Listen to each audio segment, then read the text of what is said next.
Welcome back to Lesscashmoremash. My name's Tom. And I'm Mike. And today, Subscriber Sample Saturday.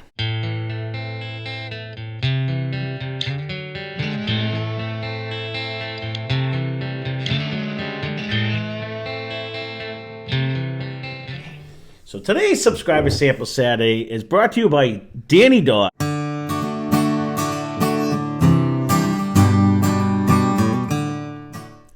Thank you. Thank you very much, Danny Dodd. This happens to be sample number 11. So once again, you're going to see the thumbnails. You're going to see, we have no idea. It's in the little envelope.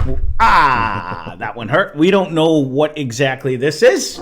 So on Subscriber Sample Saturday, one of you guys generously send in us the samples, and we try to predict what type it is, what proof it is, whether we think it's finished or not.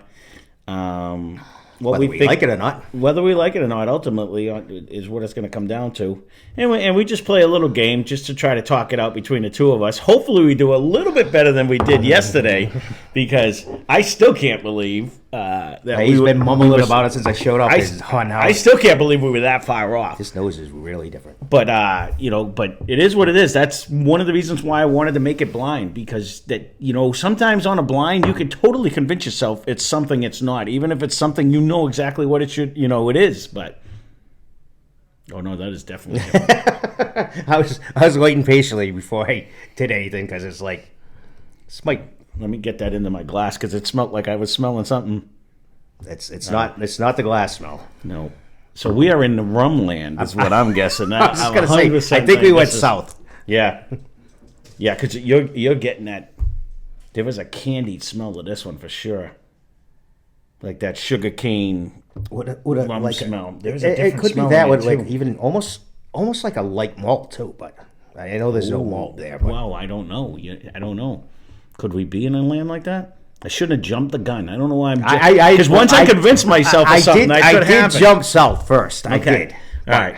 Because that's what I think happened to us yesterday. Once I started talking myself into Jim Beam and Double Oak, I tried to focus on too many things. I did focus on a little. I did lean towards a Jim Beam when you said that, but because again, you can talk yourself into anything. That's the problem with doing stuff like this.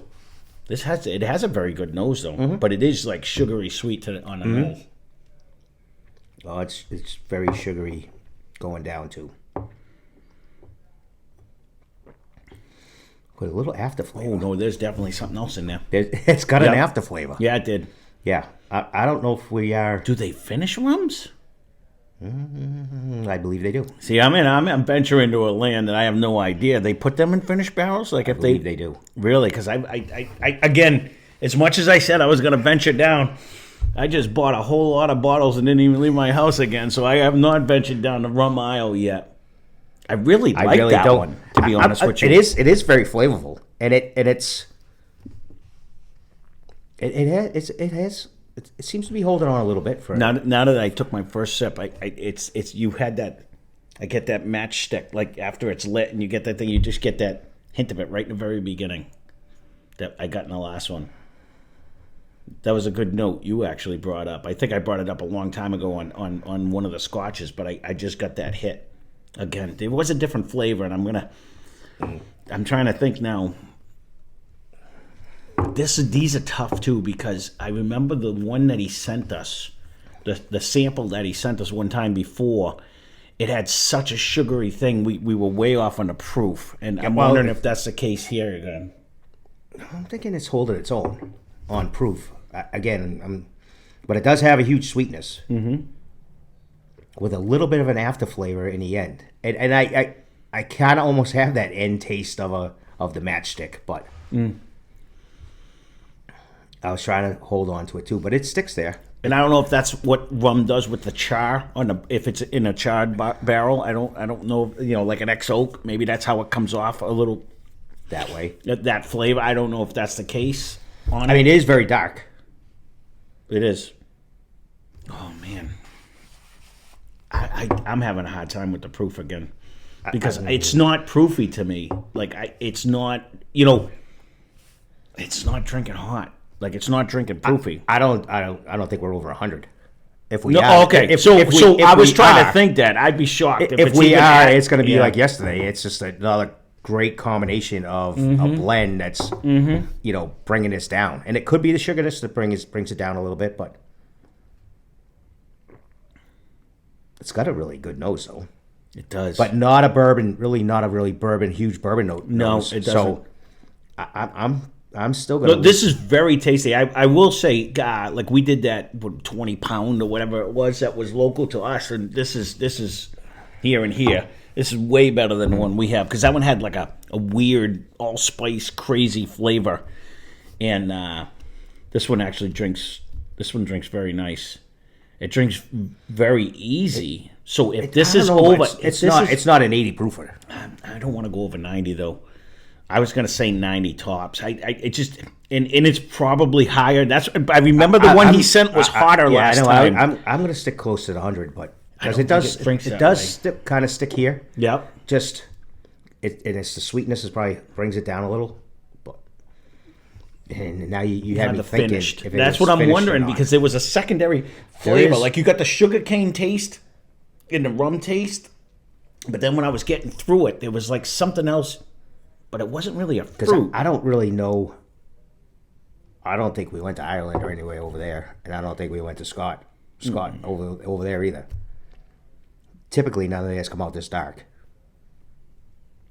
No, it's got a super sugar. It's got a super sugary note. So it does. I'm leaning to it. I'm leaning. Yes, I'm definitely staying with rum. I'm going south. I'm staying with rum. There's everywhere, I guess, because they do make it everywhere. I'm going to stick close to the 100. So where are you at now? Price point? So, yeah, I'm trying to, I'm like, maybe it's below the 90, because it is holding on.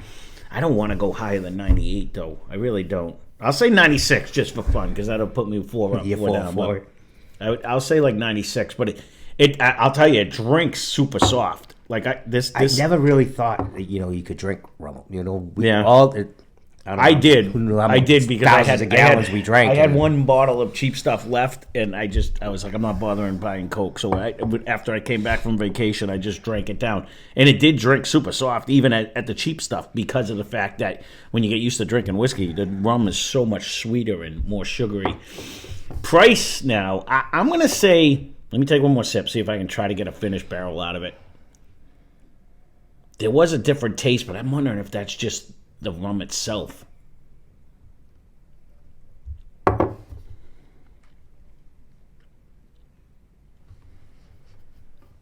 There is such a sweetness to it, though.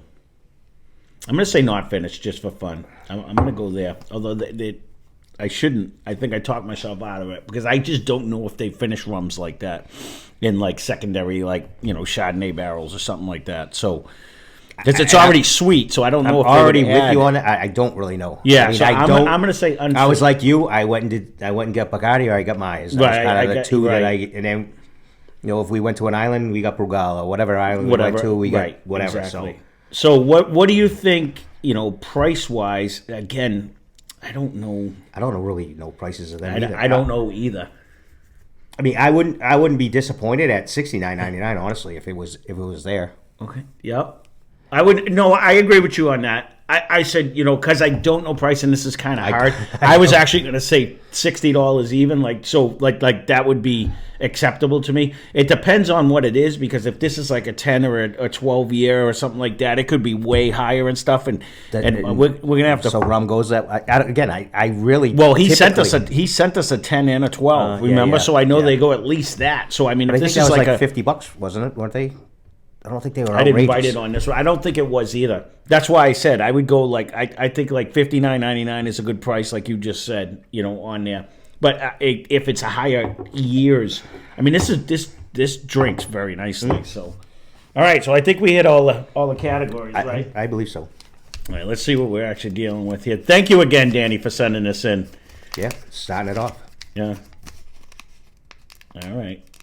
I should have grabbed my scissors over there. Well, let's do this because I realized my wife taped this, not him, so I can go made the fancy envelopes. Well, she did. I should have noticed because it was like her work thing at the time. So, all right.